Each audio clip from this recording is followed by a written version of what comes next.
Very interesting, very interesting. I think আপনি specific ভাবে না বললেও আপনি একটা এসেন্স দিয়েছেন যে what could be our model. So the diplomacy or foreign policy has to be shaped up or in collaboration with actually our defence as well.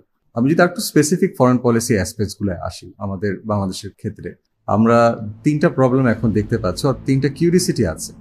একটি হচ্ছে যেটা অ্যাপারেন্ট প্রবলেম, পুশিন, ইন্ডিয়া থেকে আমাদের পুশিন হচ্ছে। এই মোমেন্টে হয়তো এটা ম্যানেজেবল মনে হলো, we know that it is a big threat, it can actually manifest into something even more complex. কারণ এখানে শুধুমাত্র পুশিনের বিষয় না, এখানে চিকেন নেকের ইস্যু আছে, আরও নানান ইস্যুসগুলো আছে। সেকেন্ড আমাদের যদি কনসার্ন আমরা বলি, সেটা রোহিঙ্গা হিউম্যানিটেরিয়ান করিডোর, যেটা নিয়ে আমরা বলছি, অনেক ডিবেট হচ্ছে এই অ্যাসপেক্টটা নিয়ে। এখানে অফকোর্স বার্মা অ্যাক্টের একটা ইস্যু আছে, balancing the relationship between China and USA চলে আসে।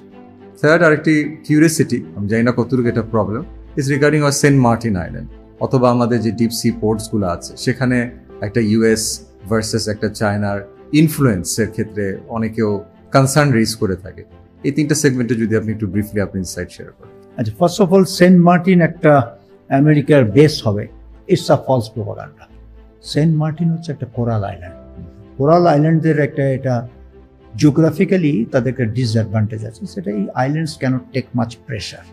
করলে এটা ক্রাম্বল করবে, it will sink, because the coral is a very soft substance, it's not like stone আর হার্ড রক। না, সুতরাং এখানে একটা আমেরিকান নেভাল বেস হবে, আর naval base means is a huge load of establishment, বড় বড় শিপ এসে। তো এটা একেবারে টোটালি মানে অ্যাবসলিউটলি মিসকনসেপশন। কিছু লোক এটা মানে এই ধোয়া তুলে পলিটিক্যালি মাইলেজ পেতে চায়। এটা অ্যাবসলিউটলি টোটালি রং যে Saint Martin can be a base for any foreign. তবে বঙ্গোপসাগর has geopolitically has become very important. কেন? সাউথ চায়না সি যেরকম চায়না ডমিনেট করতে চাচ্ছে, মালাকাতে আবার ওখানে তারা নুজ ফান্ড পেতে বসে আছে। সুতরাং সাউথ চায়না সিতে চায়না যতই ডমিনেট করুক না কেন, তাকে ইন্টারন্যাশনাল ট্রেড করতে ইন্ডিয়া এসে ঢুকতে গেলে ওখানে কিন্তু তার গলা চিপে ধরতে পারে, স্ট্রেট অফ মালাক্কা। হ্যাঁ, স্ট্রেট অফ মালাকাতে। তো সুতরাং Bay of Bengal has become a easier access. এবং আপনি যদি দেখেন, Chinese Belt and Road Initiative has focused lot on building alternate sea lines of communication. এবং টোটাল তারা মিয়ানমারে 48 বিলিয়ন অলরেডি ইনভেস্ট করে ফেলছে চায়না। তার মধ্যে 7.8 billion as far as I remember on Arakan itself.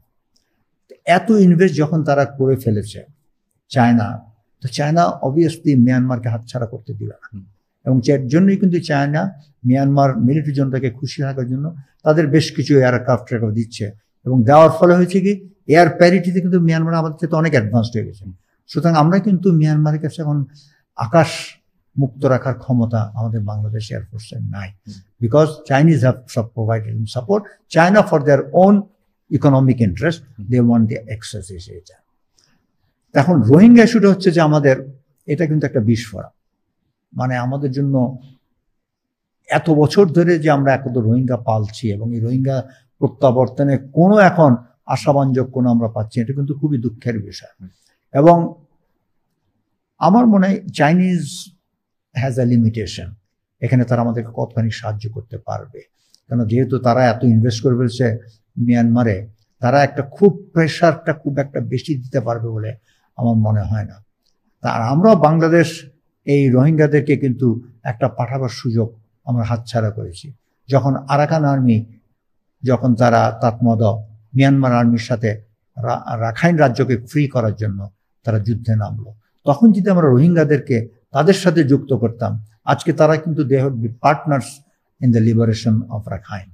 কিন্তু তারা সেই আমাদের ফ্যাসিস্ট রেজিম, প্রিভিয়াস রেজিম কিন্তু এটাকে করতে দেয় নাই।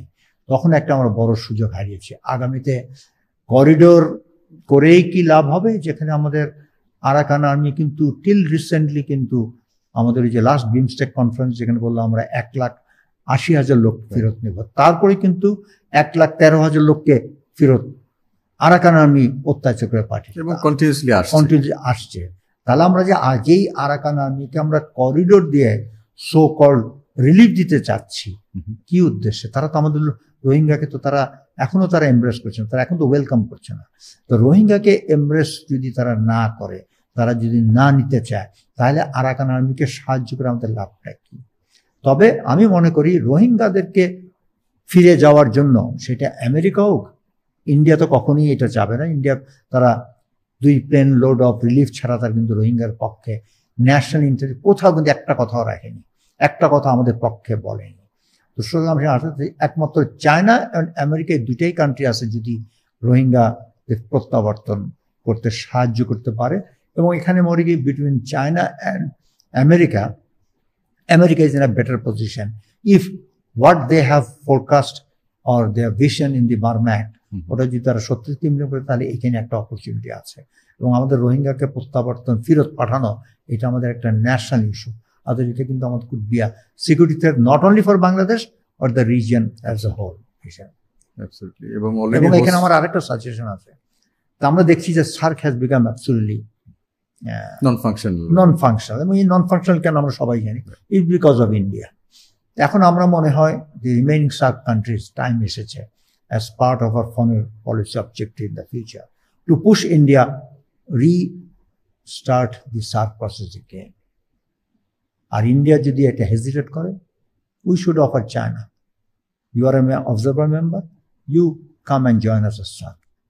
This is the only way আমি মনে করি to put pressure on India to revive SAARC, or we are getting China as part of the SAARC. And this will be a big game changer.